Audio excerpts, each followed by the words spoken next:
Bismillahirrahmanirrahim. Assalamualaikum warahmatullahi wabarakatuh. Waalaikumsalam warahmatullahi wabarakatuh. Nih, hmm,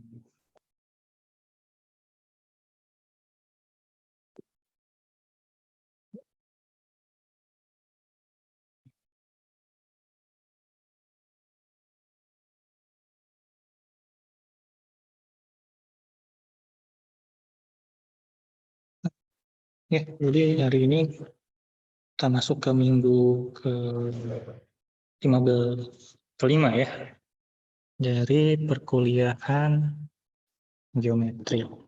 Kemarin terakhir kita sudah masuk ya ke pencerminan.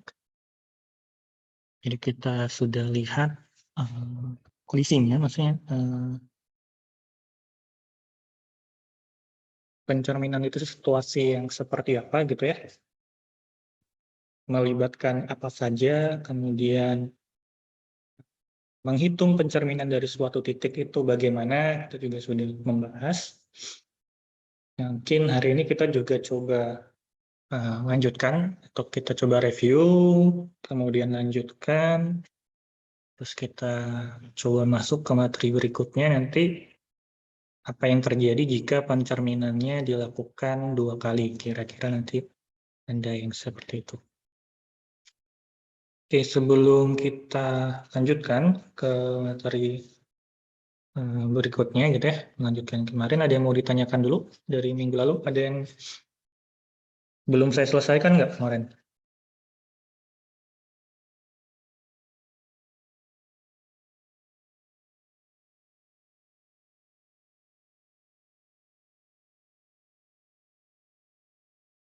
Sepi, belum pada sarapan.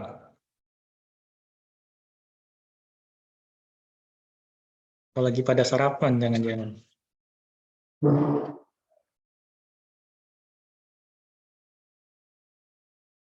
Oh, masih nggak dijawab toh. Nggak benar nih hari ini. Nggak ada, Pak. Nggak ada. Oke, terima kasih Aris. Nggak ada, tapi keluar kamera gitu ngapain, Riz? Nggak apa-apa, Pak. Oh, oke. Kirain. Kalau dulu sih saya kayak gitu sambil nyemil sih. Oke, nggak masalah sih, saya tidak melarang untuk nyemil gitu ya atau minum ya. Tapi mungkin kalau makan berat, ya coba Anda kondisikan saja gitu. Kalau misalkan masih bisa fokus mengikuti gitu, nggak masalah. Kan kalau kuliahnya luring gitu ya di kelas, kenapa itu jadi masalah? Karena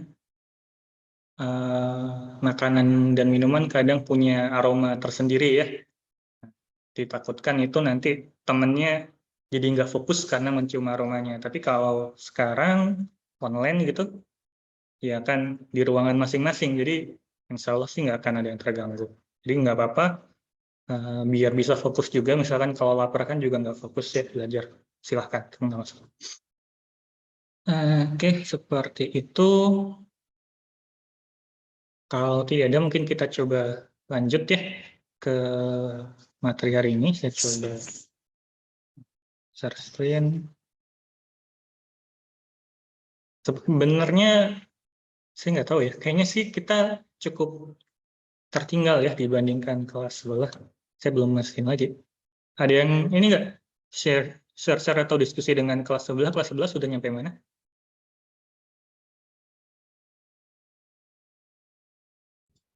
Kurang tahu, Pak. Sama ya. Saya juga belum diskusi lagi dengan Pak Gusrian. Tapi berdasarkan ini sih kayaknya kita agak terlambat. Tapi nggak tahu. Semoga masih kekejar nanti di minggu review ya. Oke. Kemarin terakhir kita masuk ke pencerminan. Awali dengan beberapa pertanyaan kemarin ya. Jadi ada beberapa sifat yang mengikuti gitu dari sifat pencerminan di bidang Euclid yang mengikuti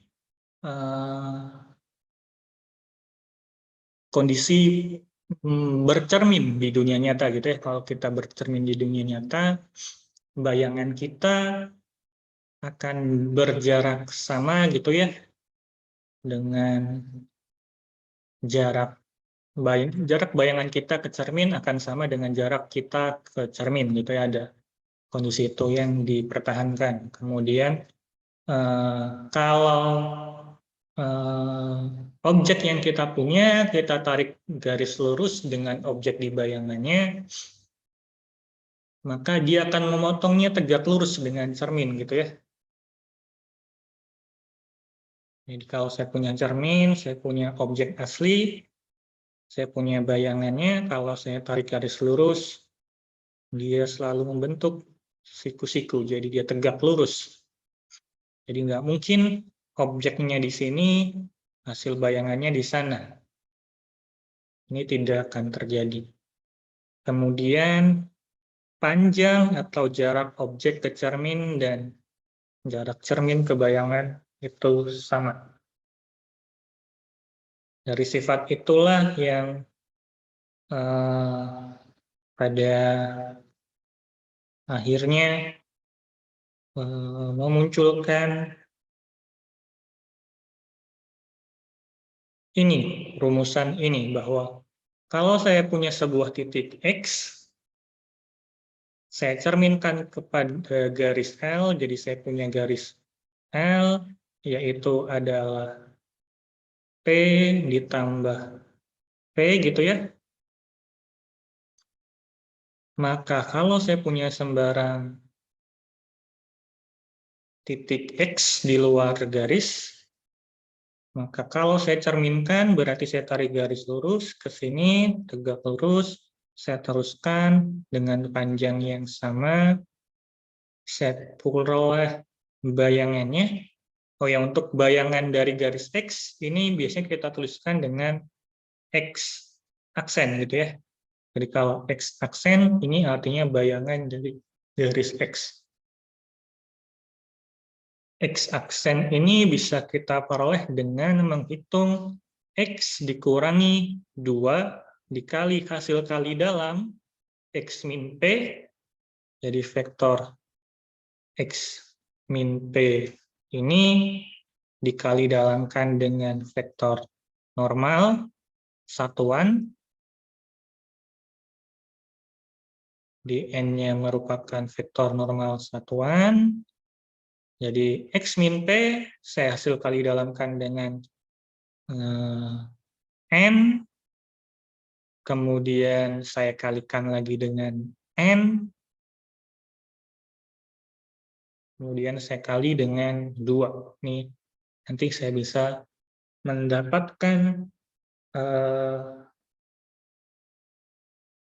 titik hasil pencerminannya. Kemarin sudah kita coba dengan garis ini, berarti X-nya 4,7, N-nya yang perlu dicari karena saya punya V-nya adalah 4,3, maka N-nya adalah vektor yang panjangnya 1, tegak lurus dengan V. Ya, kita ambil saja V ortogonalnya dikali dengan seperpanjangnya, agar panjangnya jadi 1. Ini adalah N-nya, kemudian ini saya punya, nanti ini adalah P-nya, sehingga nanti omega L dari titik 4,7, ya si 4,7 dikurangi 2 kali hasil kali dalam X min P, X-nya 4,7 dikurangi dengan P-nya 3,0, dihasil kali dalamkan dengan N, N-nya kemarin saya enggak apa gitu ya. Kemudian skalar ini kita kalikan dengan vektor N. Kira-kira nanti seperti itu. Itu kalau punya pencerminan. Jadi ini kemarin si titik A ini dicerminkan ke titik min 1,1. 10. Kalau ini A, berarti ini adalah A aksennya gitu ya. Kalau ini X, maka X aksennya nanti ini. Gitu. Oke, dari review ini ada yang mau ditanyakan terlebih dahulu?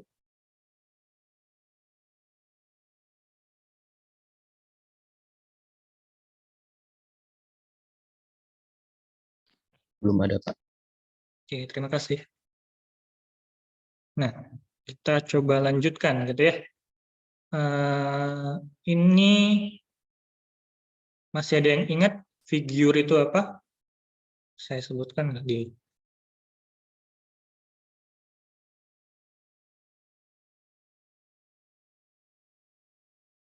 Ada nggak di catatan kalian?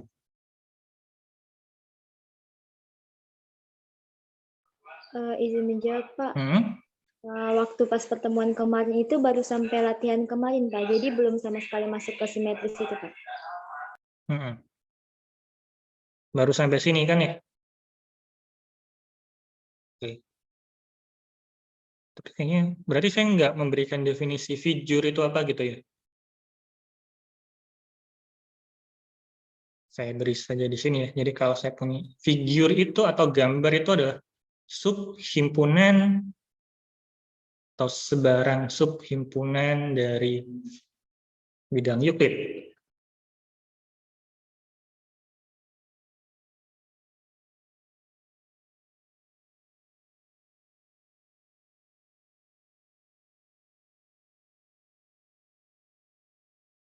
Ini bentuknya bisa titik gitu ya, bisa garis, atau bisa banyak gitu ya. Bisa segitiga gitu ya, atau bangun atau bidang lain gitu. Jadi ini hanya memberi nama untuk kelompok saja. Maksudnya kalau saya punya garis, oh ini figure. Saya punya titik, oh ini figure. Saya punya segitiga, oh ini figure. Jadi kalau kita ngomong figure berarti kita ngomongin semua hal yang mungkin itu. Nah, dikatakan simetris kalau si gambar atau si figure ini kalau saya cerminkan dia menjadi dirinya sendiri. Oke. Atau contoh gini, kalau saya punya segitiga, ini kan sebenarnya adalah himpunan titik-titik gitu ya. Ini himpunan titik-titik nih. Atau paling mudahnya adalah segmen garis gitu ya. Garis itu himpunan titik-titik, segmen garis juga himpunan titik-titik. Ini kalau saya cerminkan ke sini kan dapatnya adalah begini ya.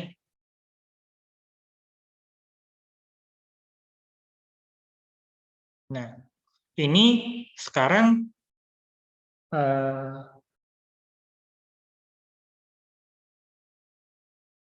harusnya ini tentu gambarnya nggak ini, gambarnya nggak kesini gitu.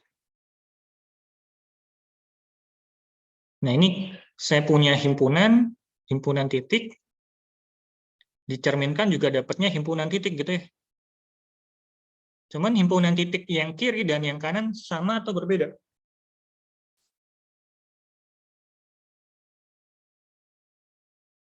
Kita coba pahami dulu definisi sama dan beda itu gini. Ini sama atau beda?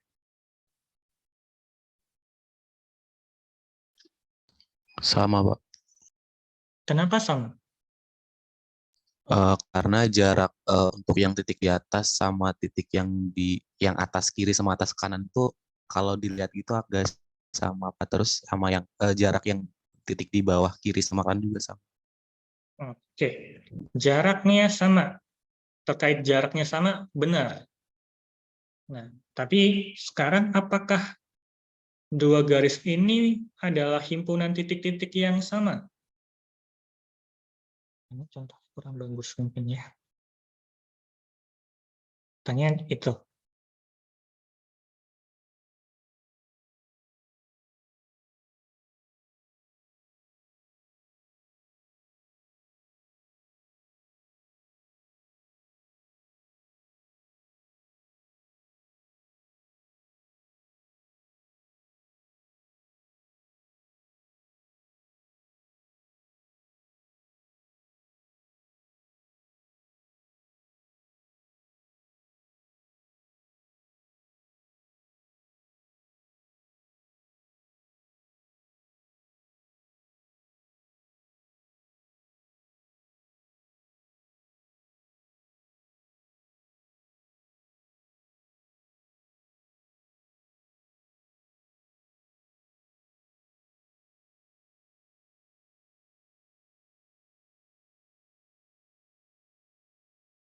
Oke, saya perlu mencari coret-coretan kosong yang nggak ada ya. Coba, apakah dia himpunan? Nih, sambil saya mencari ini, apa yang saya cari gitu ya. Coba Anda bayangkan, apakah dia himpunan titik yang sama? Himpunannya adalah himpunan yang sama nanti. Dari ini.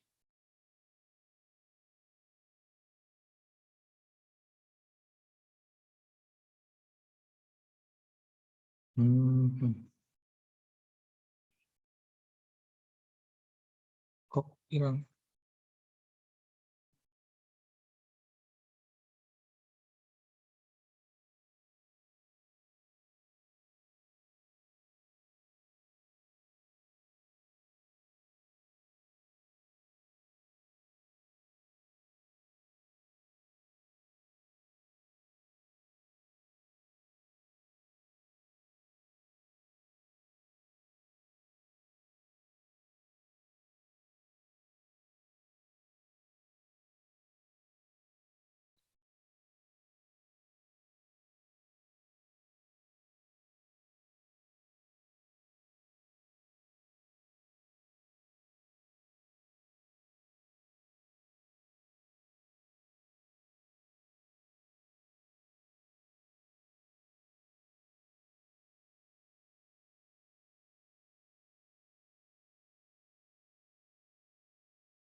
Oke,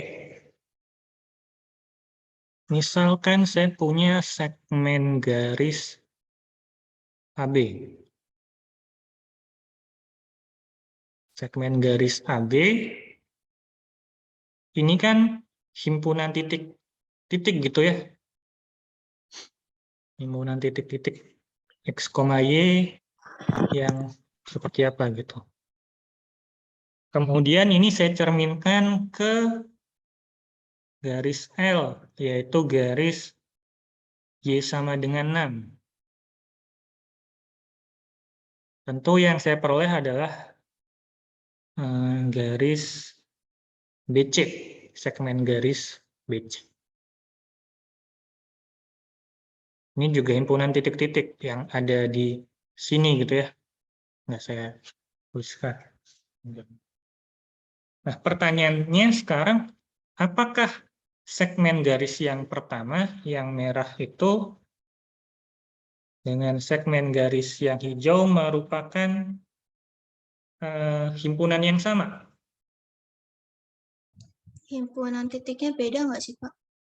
Himpunan titiknya berbeda ya, karena di sini titik 6,12 ada ya, 6,12 ada di sini, tapi di sini nggak ada gitu.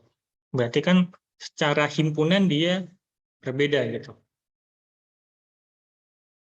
Oke, nah tapi kalau misalkan sekarang yang saya cerminkan adalah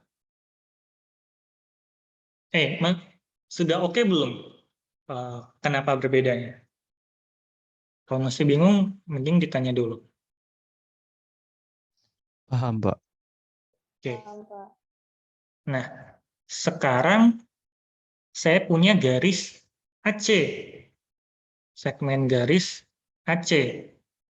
Ini kalau saya cerminkan terhadap L, yang saya peroleh bentuk garisnya gimana?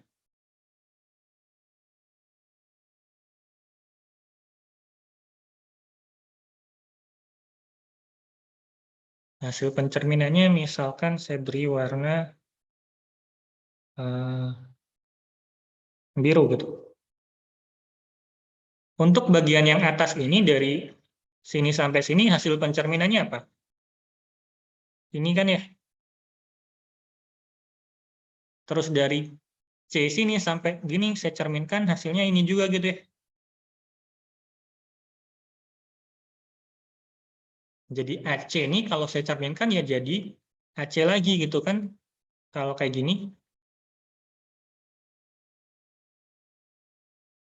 Karena kita nggak ada konsep depan belakang kaca gitu ya. Maksudnya kan kalau ini A saya cerminkan, atau jangan A, E saya cerminkan, aksennya di sini gitu ya. Kemudian D saya cerminkan, ya di aksennya di sini gitu. Nah, AC ini kalau saya cerminkan ya jadi AC lagi gitu. Nah, ini berarti kita katakan bahwa AC itu simetris terhadap garis L. Tapi AB itu berarti tidak simetris ya.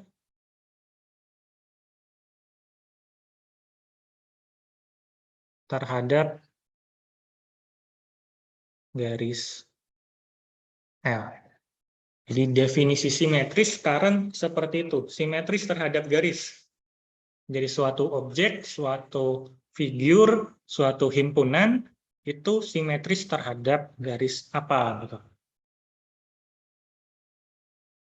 Oke, kalau begitu, kalau saya punya segitiga yang ini akan simetris kira-kira terhadap garis apa?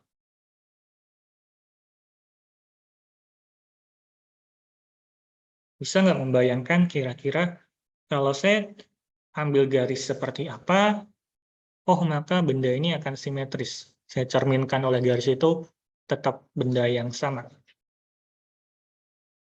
Yang garis X sama dengan 1 bukan, Pak?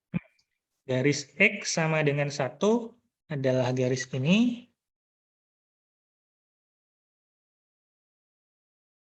Jadi benda ini kita sebut segitiga ABC ini, kalau saya cerminkan gitu ya, bagian sebelah sininya akan jadi bagian sebelah situ, bagian sebelah situ akan jadi bagian sebelah sini. Oke. Ada garis lain nggak yang kira-kira bisa membuat dia simetris juga? Tadi udah tepat sekali itu X sama dengan 1. Mungkin belum ada ya. Oke, bagaimana dengan persegi DEFG? Kira-kira garis apa yang membuat persegi ini simetris kalau dicermin? Simetris terhadap garis apa kalau yang DEFG?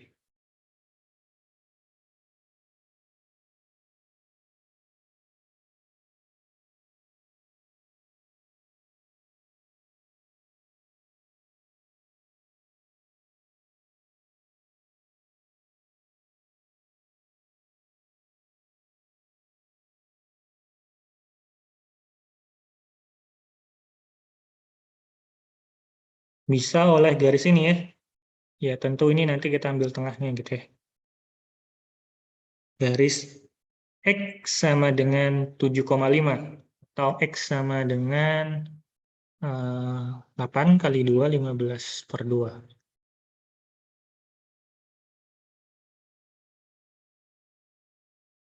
Akan simetris nggak dia terhadap garis itu?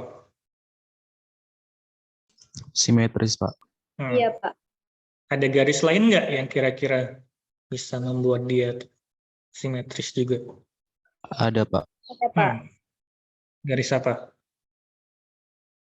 Y sama dengan 13/2, Pak. Apa? Boleh diulang? Y sama dengan 13/2. Yang ini ya. Ops. Susah ya membuat garis lurus. Tapi benar, Y sama dengan 13/2. Maaf ya, ini saya harus. Hmm. Oke. Oke.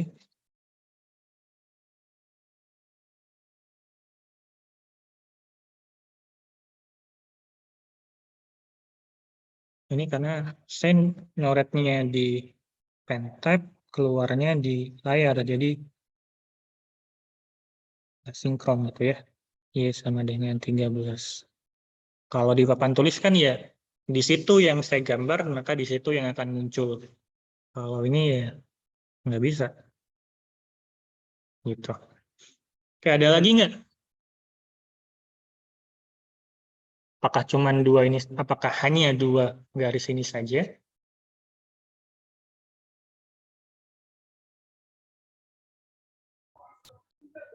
Tidak, Garis Pak. yang lain, Pak. Hmm?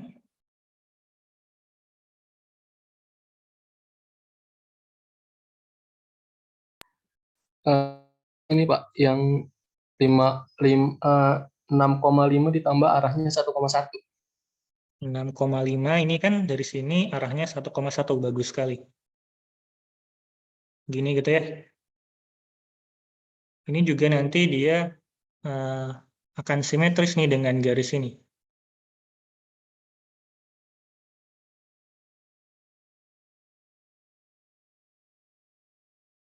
Segi kan dia akan simetris juga terhadap itu ya. Tentunya harusnya berpotongannya di titik tengah semuanya. Ada lagi?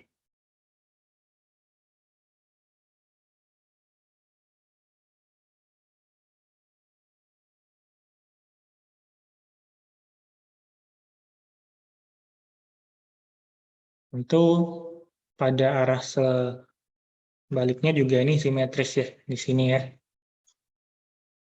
9,5 tambah dengan 1-1 gitu ya. Min 1-1.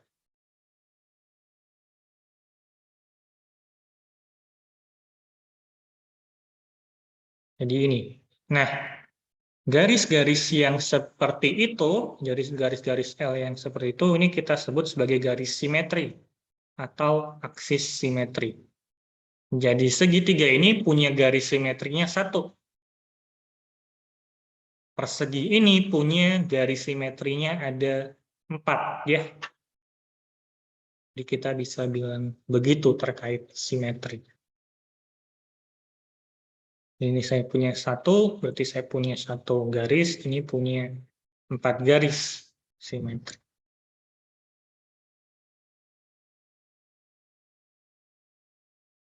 Oke, ada pertanyaan dulu?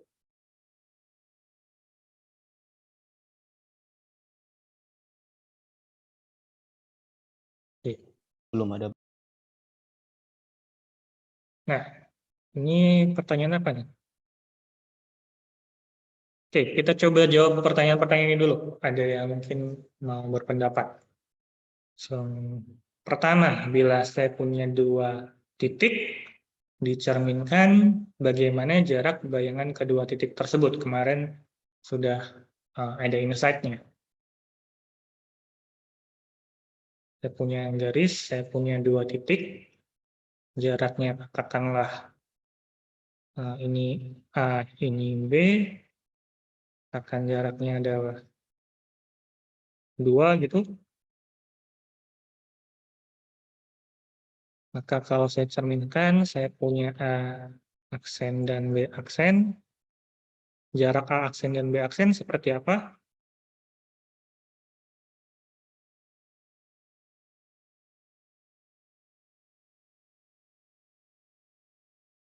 Kalau cermin, kira-kira gimana?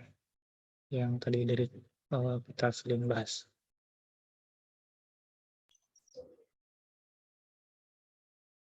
Jadi saya punya A dan B, jaraknya 2. Saya cerminkan, maka jarak A aksen dan B aksen berapa? 2, Pak. 2 juga ya. Kalau misalkan ini jaraknya 10, maka aksen dan B aksen jaraknya 10, Pak. 10 ya. Jadi jaraknya akan sama gitu ya. Kalau saya punya ini, saya cerminkan jaraknya sama. Berarti akan sama gitu ya. Jarak kedua titik hasil pencerminan sama.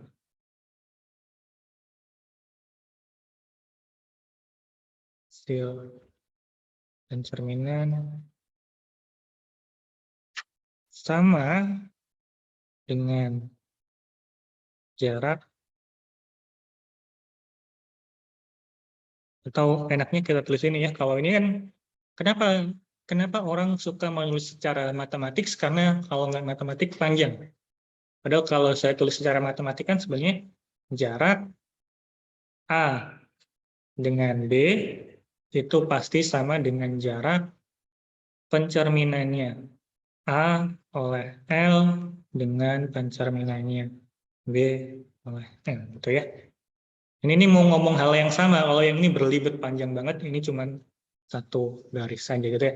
Jadi jarak A dan B akan sama dengan jarak pencerminan A dengan pencerminan B.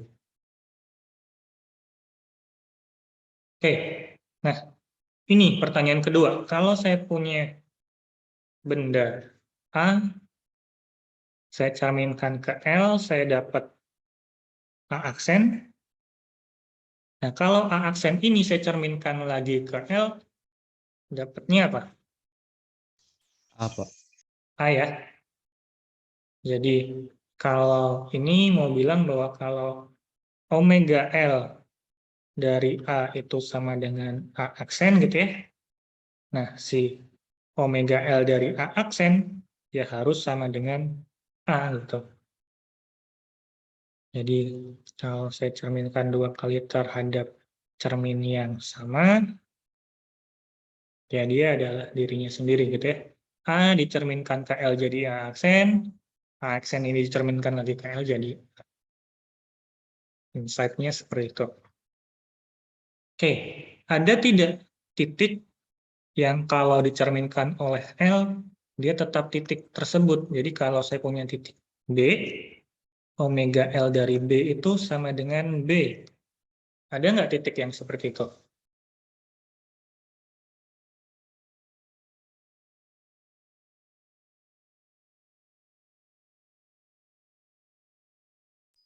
Jadinya titik itu terletak pada cerminnya itu bukan, Pak? Benar ya. Jadi kalau saya punya titik di sini gitu ya, kan sama aja kalau misalkan saya punya C, dia cerminnya C aksen di situ. Makin dekat, makin ke situ gitu ya. Maka kalau saya punya titik B gitu ya, titik B yang ada di L, maka omega L-nya adalah B gitu ya. Jadi kalau saya punya noktah gitu di cermin ya, hasil pencerminannya dia di tempat yang sama, dia nggak akan jauh-jauh gitu. Jadi ide ini yang pada akhirnya membangun teorema 20. Jadi kalau saya punya garis L, maka omega L dari X dan omega L dari Y, jaraknya akan sama dengan X dan Y. Kemudian kalau X saya cerminkan 2 kali dengan garis L, maka hasilnya juga X. Kira-kira seperti itu. Terus yang ketiga, kalau saya punya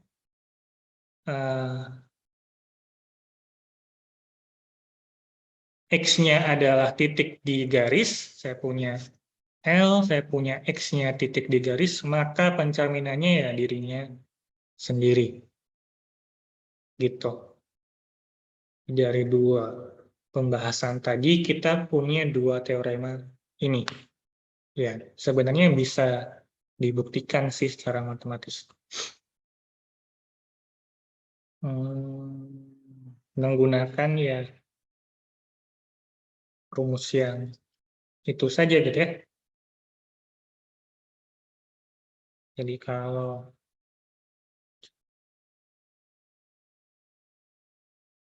atau ini yang cukup sederhana atau enggak? Kan omega L X itu adalah X min 2 kali hasil kali dengan X min P, NO. Nggak sederhana sih buktinya ternyata ya. Nah, berarti kalau omega L dari omega L X, ya nanti ini disubstitusikan. Berarti omega L X dikurangi 2 kali omega L X min P, N kali N gitu ya. Terus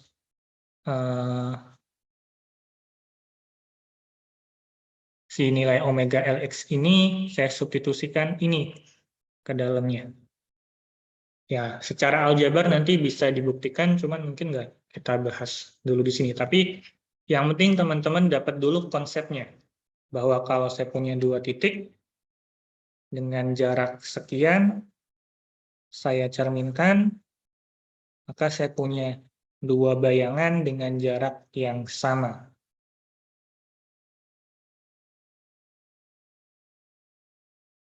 Kalau saya punya titik, saya cerminkan 2 kali ke cermin yang sama,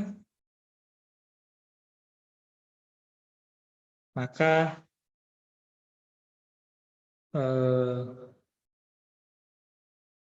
dia akan menjadi titik itu kembali gitu ya.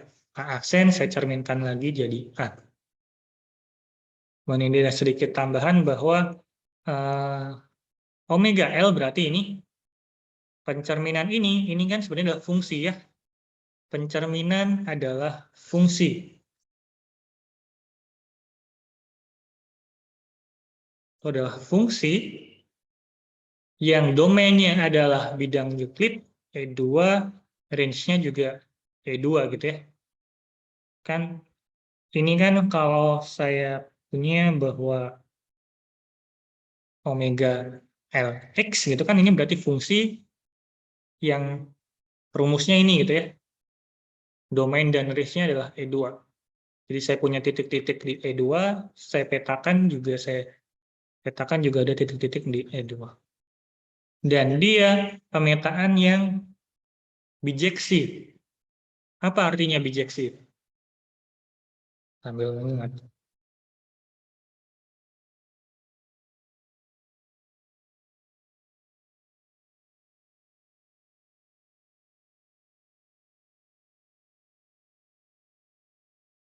Satu-satu, pemetaan yang satu-satu dan pemetaan yang pada. Artinya kalau saya punya 2 titik, nggak mungkin dia adalah hasil pencerminan dari 1 titik, gitu ya. Satu-satu pada. Jadi kalau saya punya titik, dia pasti punya bayangan tepat 1, nggak mungkin bayangannya ada 2, gitu ya. Jadi satu-satu dan pada, dan semua titik pasti merupakan bayangan dari titik lain. Saya kira seperti itu. Oke, nah di sini ada sedikit remark, berarti menandai ulang ya, berarti ini hal yang perlu kita tandai ulang, atau kita perlu tandai bahwa kita punya istilah titik tepat dari suatu pemetaan adalah titik yang memenuhi seperti ini. Kan kalau saya punya fungsi gitu ya, fx sama dengan x, berarti x-nya adalah titik tetap gitu ya. Oh, enggak gitu. Jadi saya punya fungsinya apa? Kalau x-nya saya petakan dia kembali ke titik x, berarti dia adalah titik tetap. Jadi kalau di garis, kalau saya punya garis L, omega Lx ini akan sama dengan X tadi ketika apa?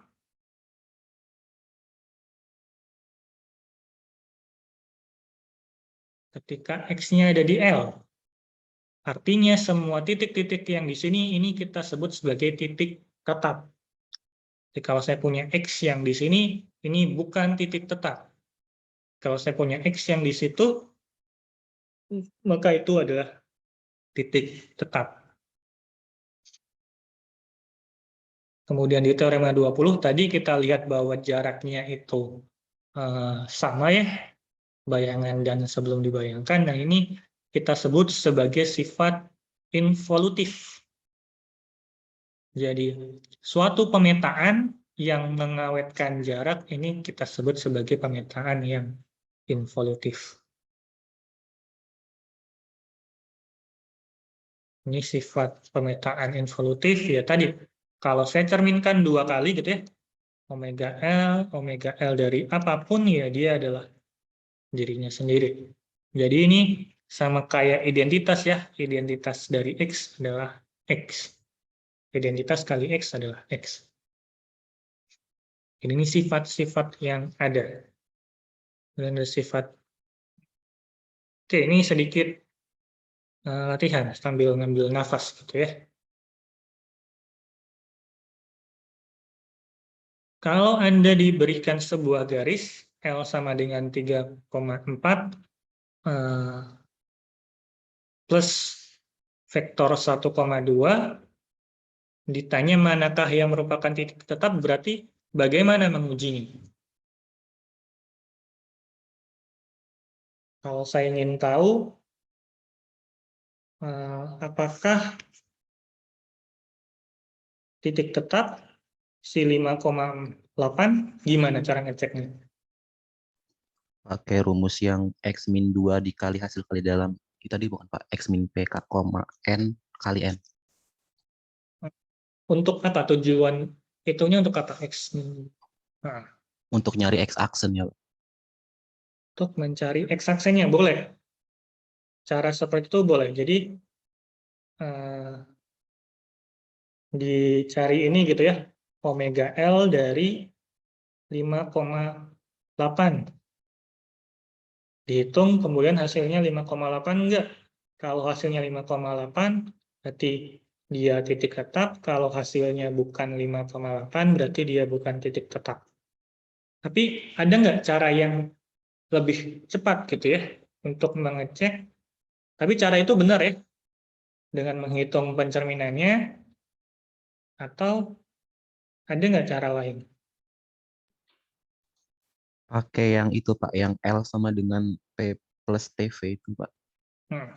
Oke, dengan merubah L ini sebagai P plus TV, berarti saya punyanya adalah apa? 3,4 plus T kali 1,2. Oke, kemudian apa yang mau digunakan dari bentuk L sama dengan P plus TV?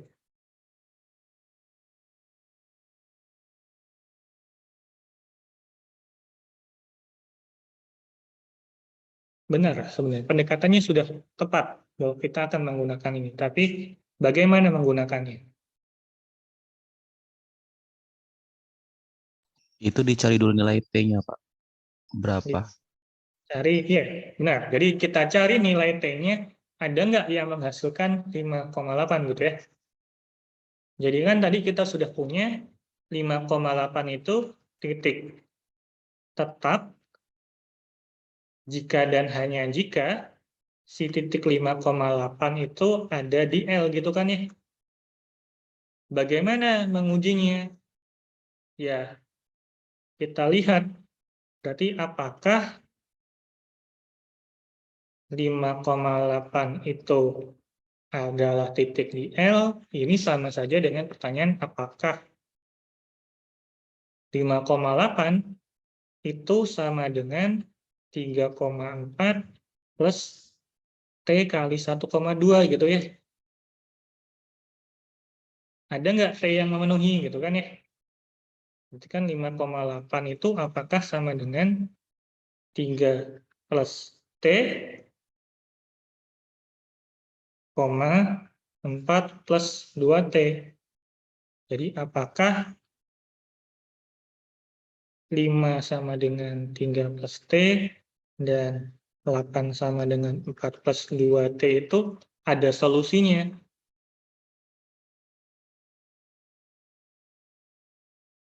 Ada nggak?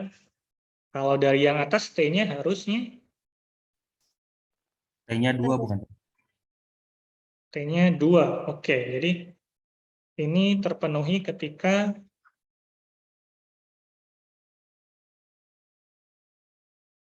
T sama dengan 2. Jadi si 5,8 itu adalah 3,4 plus 2 kali 1,2. Artinya si 5,8 ini ada di L. Sehingga 5,8 ini titik tetap gitu ya. Jadi gitu pendekatannya sudah tepat, Pak. Jadi kalau kita mau ngecek titik tetap bukan, bisa kita cerminkan saja. Hitung menggunakan rumus. Atau karena kita sudah punya teorema 21 bahwa dia titik tetap jika dan hanya jika dia ada titik pada garis, ya kita tinggal cek apakah 5,8 ada di garis. Nah, sekarang kalau 4,3 titik tetap bukan. Atau ada Bukan, pertanyaan Pak. dulu? Ya, ini kenapa bukan? Karena hasil pencerminannya bukan 4,3 itu sendiri, Pak. Oke, bisa karena hasil pencerminannya berbeda gitu ya. Omega 4,3 ternyata tidak sama dengan omega L 4,3 tidak sama dengan 4,3. Ini salah satu alasannya. Atau bisa juga karena tidak ada T yang memenuhi 4,3 itu sama dengan 3,4 plus T kali 1,2. Nanti Anda coba cari, ini pasti nggak ada T yang bisa memenuhi. Artinya,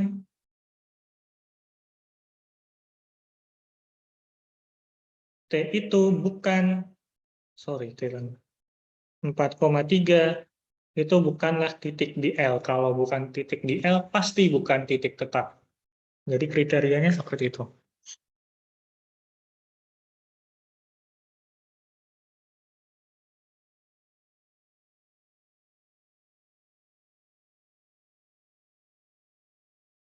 Oke, ada yang mau ditanyakan? Izin bertanya, Pak. Silakan, Deska.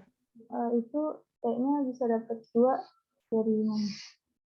T-nya bisa dapat 2 dari kita menyelesaikan solusinya.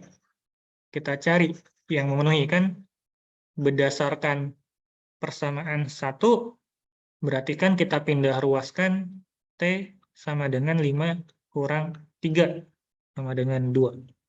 Dari persamaan 2, saya peroleh 2T sama dengan 8 min 4. Berarti T-nya sama dengan 4/2 sama dengan 2 gitu ya. Karena hasilnya sama berarti T sama dengan 2 memenuhi. Tapi kalau untuk yang ini, kan kalau yang ini berarti harusnya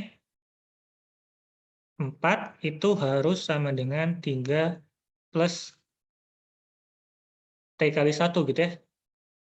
Kalau yang ini, 3-nya harus sama dengan 4 kali 2T. Tambah 2T. Dari yang atas ini dapat T-nya sama dengan 1, dari yang bawah nanti dapat T-nya sama dengan min setengah. Oh, berarti nggak cocok ya, nggak ada T yang memenuhi gitu kan ya. Kan T-nya harus memenuhi keduanya. Kira-kira seperti itu. Baik, Pak. Terima kasih. Sama-sama. Ada lagi yang mau ditanyakan?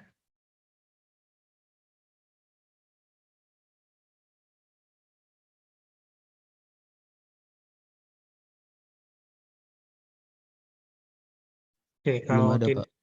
oke, baik. Kalau begitu saya lanjutkan. Oke, ini ada definisi kongruen dan isometri. Nah, definisi ini objeknya adalah pemetaan. Nanti ini akan kita perdalam lagi mungkin di pertemuan-pertemuan berikutnya. Jadi kalau saya punya pemetaan dari titik di bidang Euclid ke titik lain di bidang Euclid, pemetaannya yang kita sebut isometri.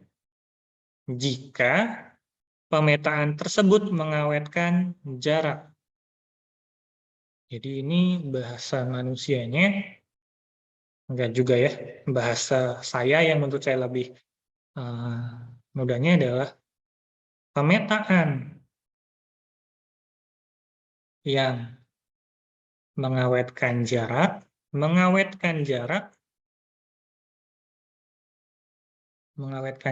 ini artinya kalau X dan Y jaraknya 10, maka hasil pemetaan X dan hasil pemetaan Y jaraknya juga 10. Itu mengawetkan jarak, jadi jarak tidak berubah dari hasil pemetaan. Pemetaan yang mengawetkan jarak ini yang disebut sebagai isometri.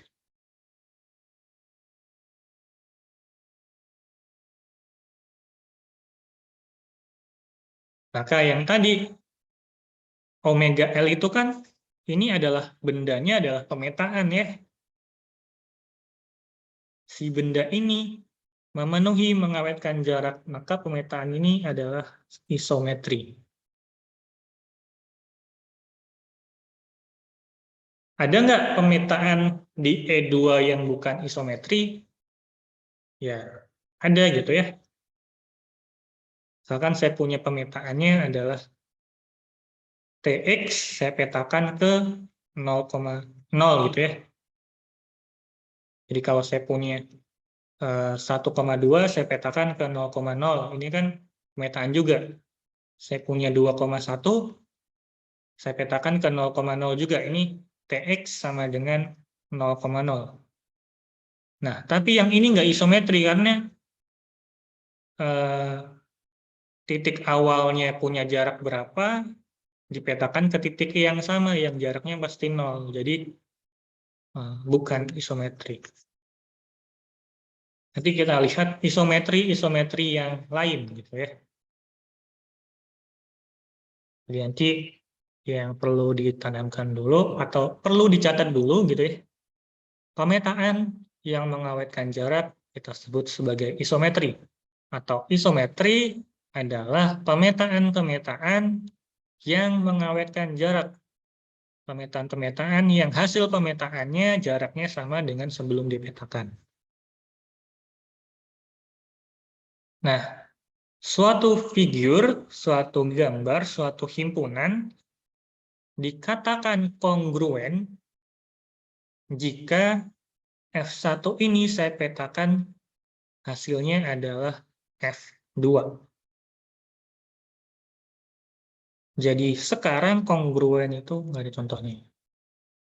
Jadi kalau tadi saya punya garis L, saya punya bentuk kotak ini misalkan F1, kalau saya cerminkan, saya punya dapat F2, nah ini berarti F1 kongruen dengan F2.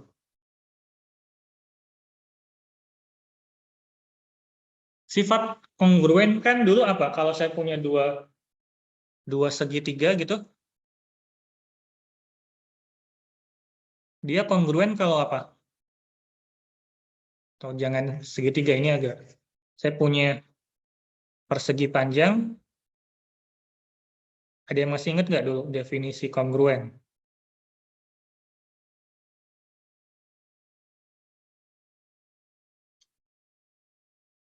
Dua buah persegi panjang kongruen kalau apa? Luasnya sama, Pak. Luasnya sama gitu ya. Ini kongruen itu luasnya pasti sama. Ada lagi?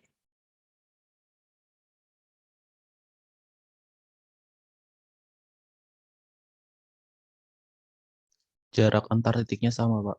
Jarak antar titiknya sama ya. Mungkin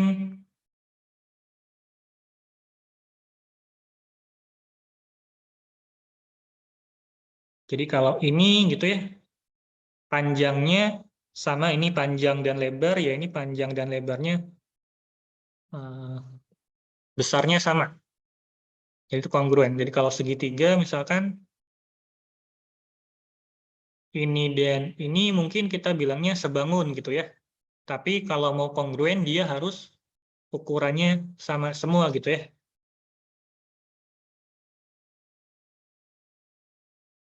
Mungkin diputar-putar atau seperti apa, tapi ukurannya sama. Misalkan ini A, ini B, ini C, ya ini juga nanti A, ini B, ini C gitu ya. Kongruen.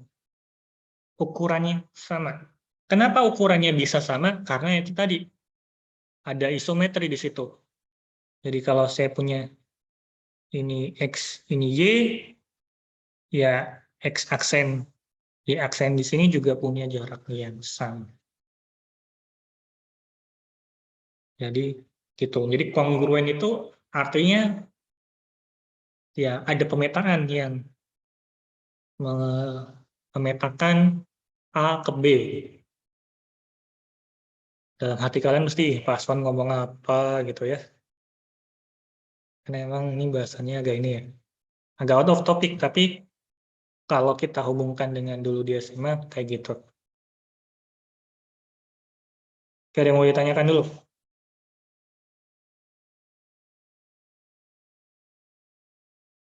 Izin bertanya, Pak. Silakan, Aris. Jadi pencerminan itu pasti isometri gitu ya, Pak? Suatu pencerminan. Jawabannya iya. Kenapa? Kira-kira menurut Aris? Enggak, tadi kan kata Bapak tadi yang nyontohin yang tadi kan ada yang nggak isometri, terus ya nanya aja gitu, Pak. Benar-benar. Jadi pencerminan pasti isometri. Karena kita sudah membuktikan sifat pengawetan jaraknya tadi di teorema 20 ya. Gitu. Dia pasti isometri. Pasti jaraknya terawetkan. Jadi mungkin di pertemuan berapa ya? Ya mungkin nanti sambil jalan kita lihat, oh ternyata pencerminan ini tidak isometri gitu ya. Kayaknya yang kita bahas kayaknya yang isometri semua sih nanti. Gitu. Atau nanti mungkin kalau di aljabar Anda belajar pemetaan juga, secara umum pemetaan itu tidak isometri, tidak mengawetkan jarak. Pemetaan-pemetaan khusus nanti yang mengawetkan jarak. Terus gitu.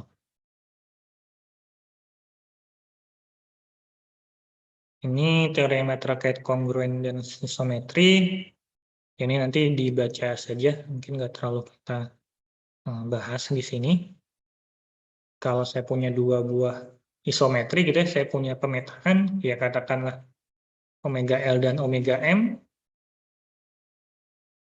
Ya nanti omega L, omega M dari X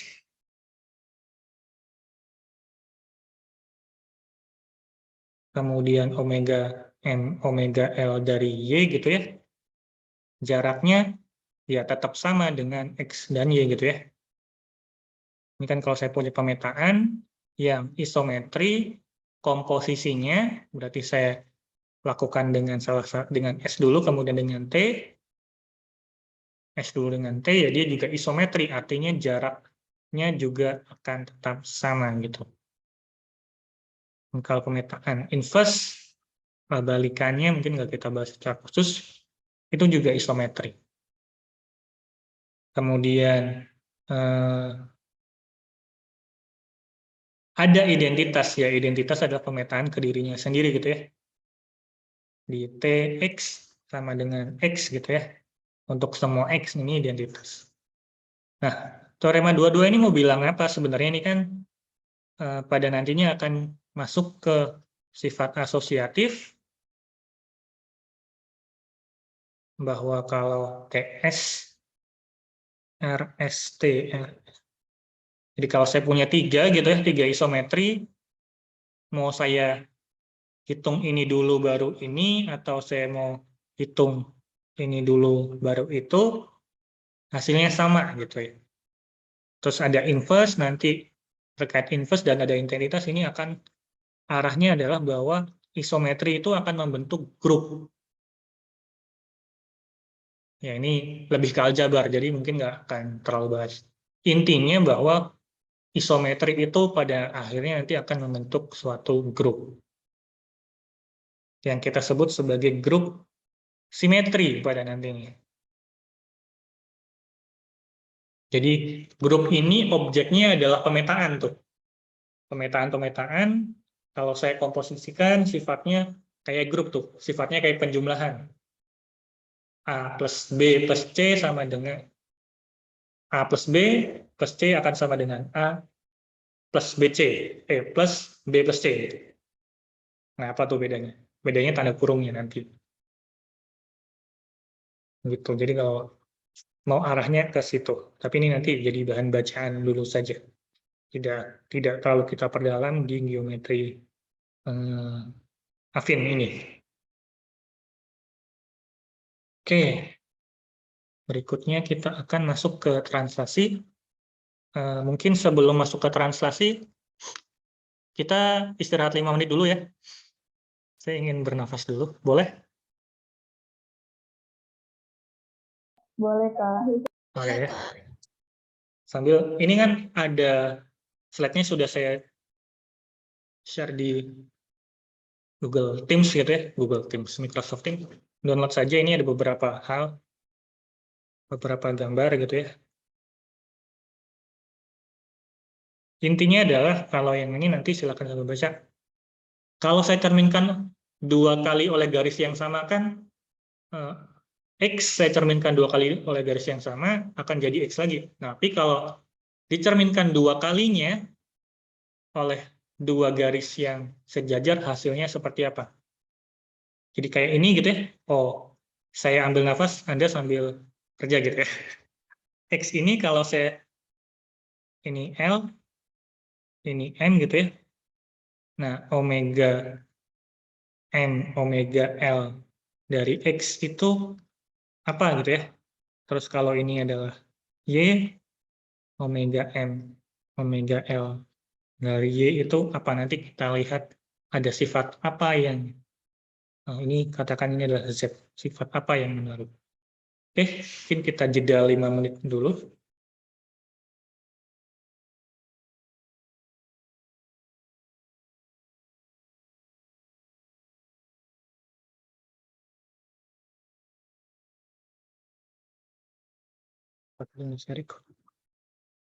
Habis itu kita coba lanjutkan. Ini tugas dikumpul di hari Sabtu sebelum jam 6 sore. Sebelum atau paling lambat jam 6.00 sore. Agar bisa, nggak usah disebut lah ya. Kita lanjutkan.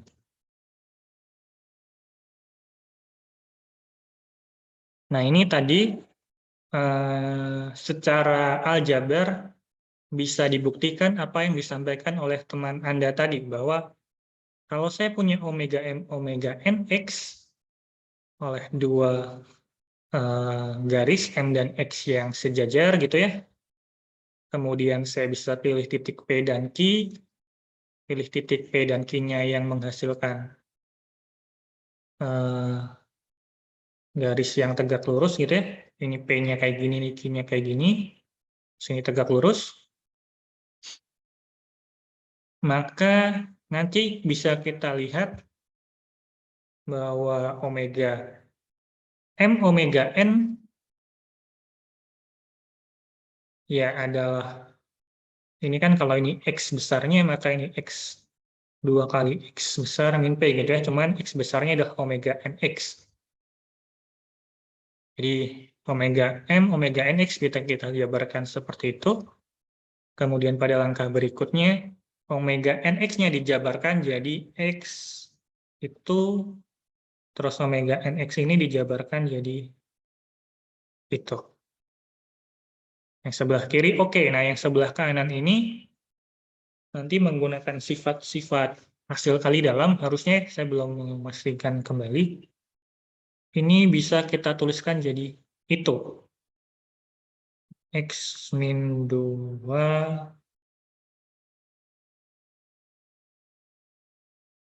Jadi X min P-nya kita pindahkan hasil kali dalam dengan N gitu ya.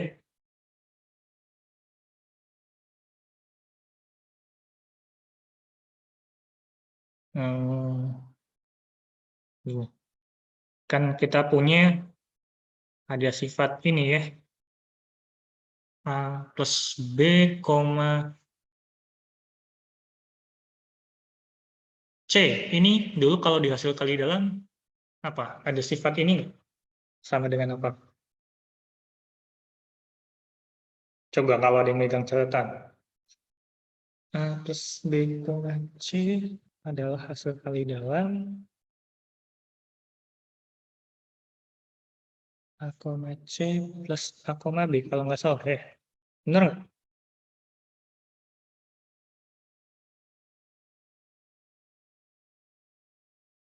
Ada nggak di catatan Anda sifat ini? Atau pertanyaannya diganti. Ada nggak catatan Anda? Ayo. Jadi kayaknya sebelum UTS saya minta ngumpulin catatan gitu ya. Ngapain, Pak? Dulu ada sih yang kuliah yang seperti itu ya. Jadi catatan wajib dikumpulkan. Yang nggak ada catatannya nggak boleh ikut UTS. Ditanya kenapa, Pak? Saya nggak punya catatan tapi nggak boleh UTS. Ya, daripada UTS Anda gagal gitu ya. Anda ikut nggak ikut akan sama aja kalau menurut dosennya kayak gitu. Karena nggak punya catatan berarti Anda nggak pernah belajar ya. Nggak pernah belajar, ngapain ikut gitu ya. Nambah-nambahin beban koreksian. Ada yang seperti itu. Di sini ada nggak di ITERA?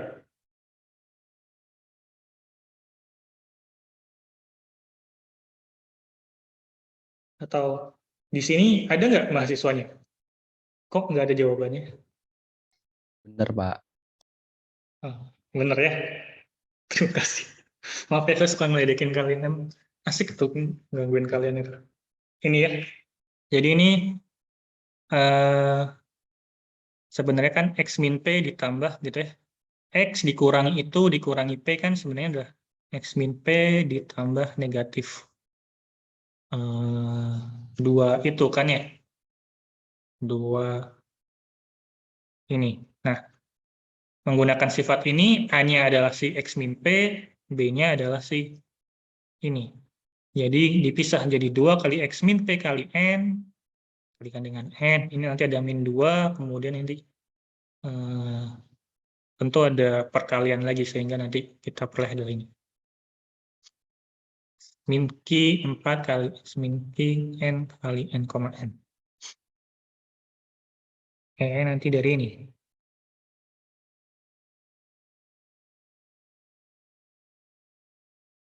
Oke, nah nanti dengan menggunakan sifat-sifat yang ada, tapi ini saya bagian ini sebelum cek kenapa. Kita nanti akan peroleh ini. Yang bagian ini dan ini gitu ya. Menggunakan sifat yang sama, jadi ini X min Q dikurangi X min P maka nanti jadinya P min Q gitu. Ini kalau jadi awalnya adalah A. Jadi ini jadi ini A-nya, ini B-nya gitu ya. Awalnya terpisah nanti jadi satukan. Sedangkan untuk yang ini nanti nilainya adalah 0. Karena hasil kali dalam N, N ini dengan N nanti ini yang akan membuat 0. Gimana ini?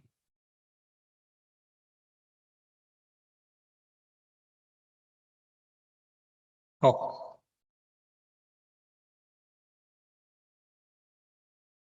N dengan N juga direskan.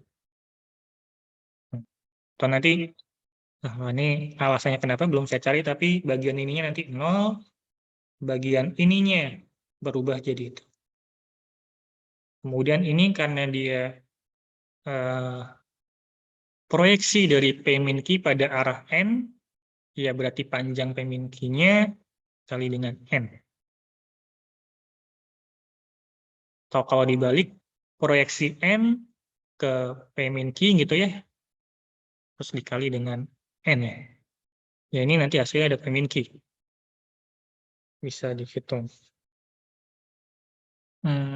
Karena P min Q-nya tegak lurus dengan N, nanti adalah itu. Proyeksinya adalah P min Q. Jadi secara aljabar nanti kita bisa peroleh bahwa pencerminan 2 kali itu adalah X ditambah 2 kali P min Q, dengan P min Q adalah 2 titik di garis L dan M yang tegak lurus. Segmen garis PQ-nya dengan garis L dan M. Atau ini garis N dan M.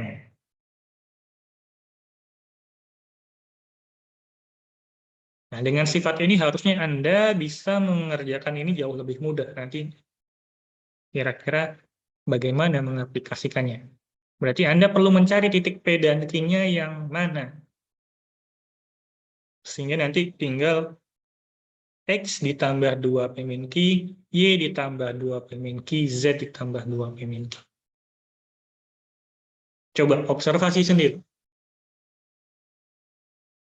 Kalau saya bilang observasi sendiri, berarti saya belum observasi, gitu ya. Ya, harusnya Anda yang observasi.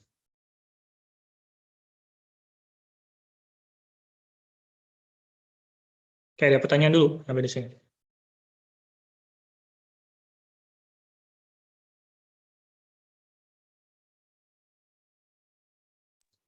Belum ada, Pak. Oke.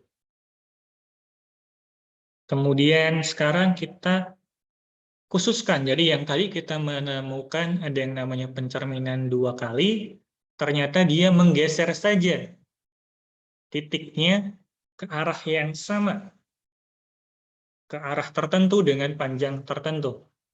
Nah, pemetaan yang seperti itu, pemetaan dari sebuah titik, pemetaan menggeser sebuah titik ke arah tertentu sepanjang tertentu gitu ya. Ini nanti yang akan kita bangun sebagai translasi gitu ya. Jadi misalkan L suatu garis di bidang unit, misalkan N dan N adalah 2 buah garis yang tegak lurus dengan L gitu ya.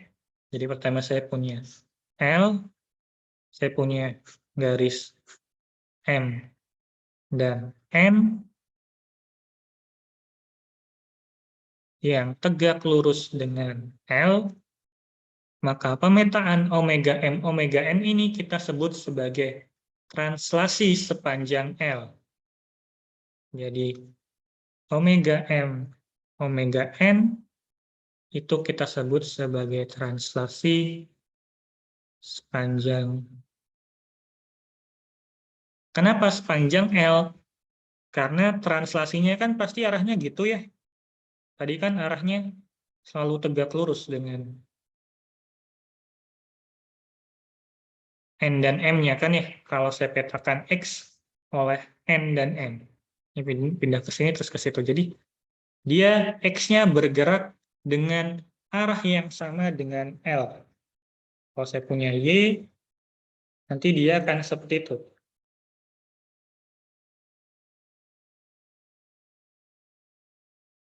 Maka kita sebut sebagai translasi sepanjang L.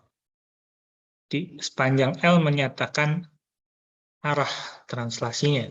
Arah translasinya sejajar dengan garis L.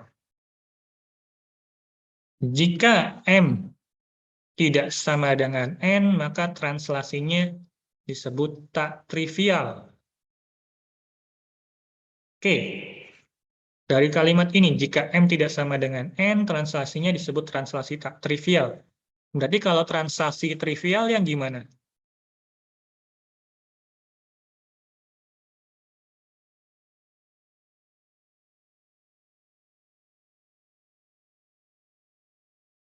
Coba, kalau translasi trivial, Yang garisnya berhimpit atau M sama dengan N gitu, Pak. kalau M sama dengan N.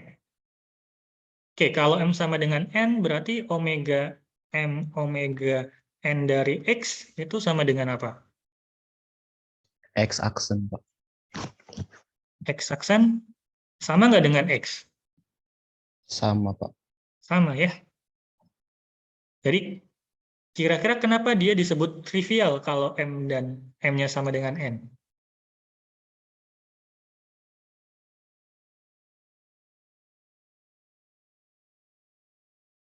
Karena nggak berubah gitu ya. Jadi sesuatu yang nggak berubah, yang jelas itu yang biasanya kita sebut trivial. Trivial. Ini kan kata yang sering muncul ya di banyak aljabar atau di analisis trivial. Oh ini trivial nih gitu. Sering dengar kata itu nggak? Dosennya bilang gitu nggak? Nggak ya? Oh atau pemetaan ini trivial nih. Oh, atau ini identitas. Oh matriksnya matriks trivial. Matriks trivial kayaknya nggak ada sih. Trivial. Nah ini kata yang menurut saya menarik, nanti silahkan Anda lihat menarik atau enggak. Mungkin menurut saya aja menarik gitu ya. Trivial. Sesuatu yang trivial gitu ya, yang pasti, yang jelas gitu ya. Gitu ya.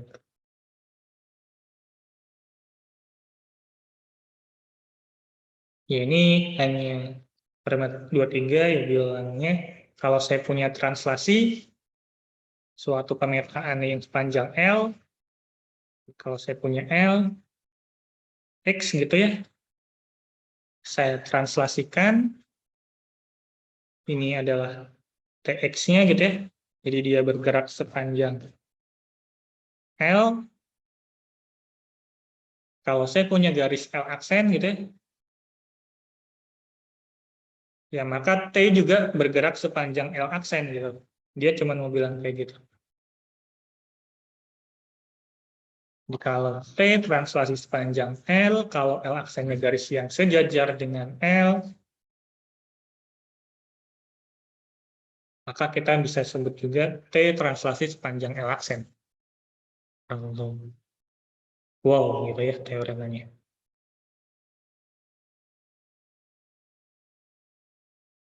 Oke.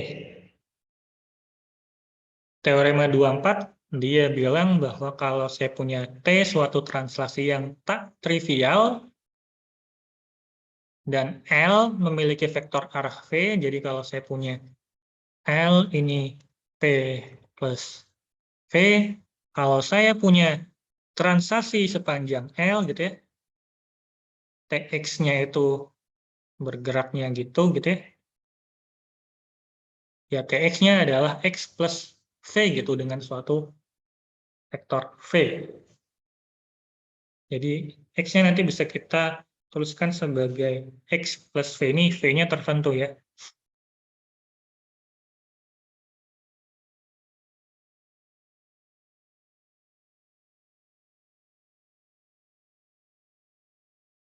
Kayaknya ada yang kurang pas dari ini.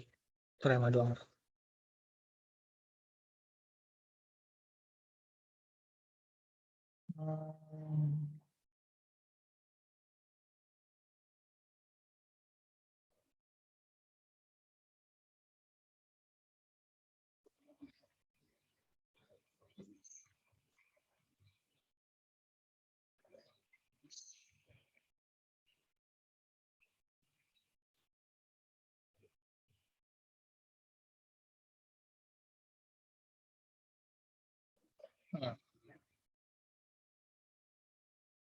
Jadi kalau saya punya TX-nya itu adalah X plus V gitu ya, maka V-nya ini adalah pasti vektor arah dari L. Sebenarnya mau disampaikan ya itu. Jadi kalau TX-nya adalah X plus V, maka V-nya adalah vektor arah dari L.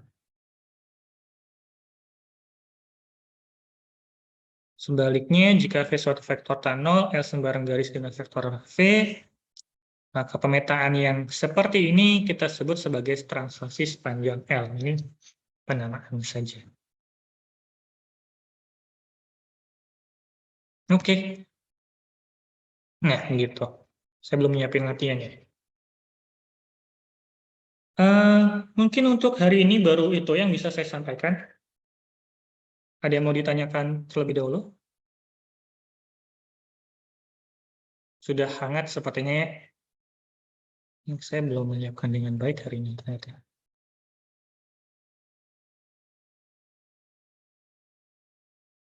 Kuliahan atau kuliahan. Nanti coba dikerjakan dulu saja yang latihan yang tadi. Minggu depan kita coba bahas ulang lagi yang translasi dengan lebih baik. Tapi itu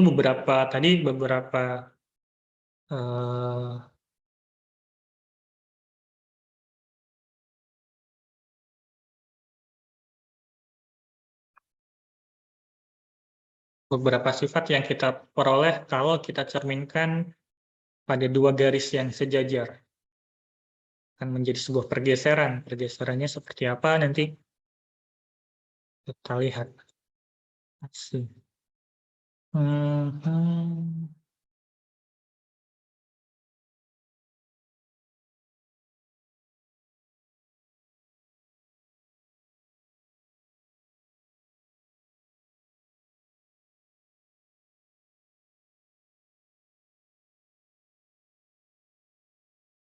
Oke, daftar hadirnya sudah saya share di kolom chat.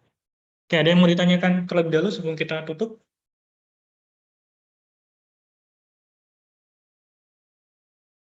Tidak ada, Pak. Oke. Nah, kelas sebelah itu kalau nggak salah ada ini ya namanya.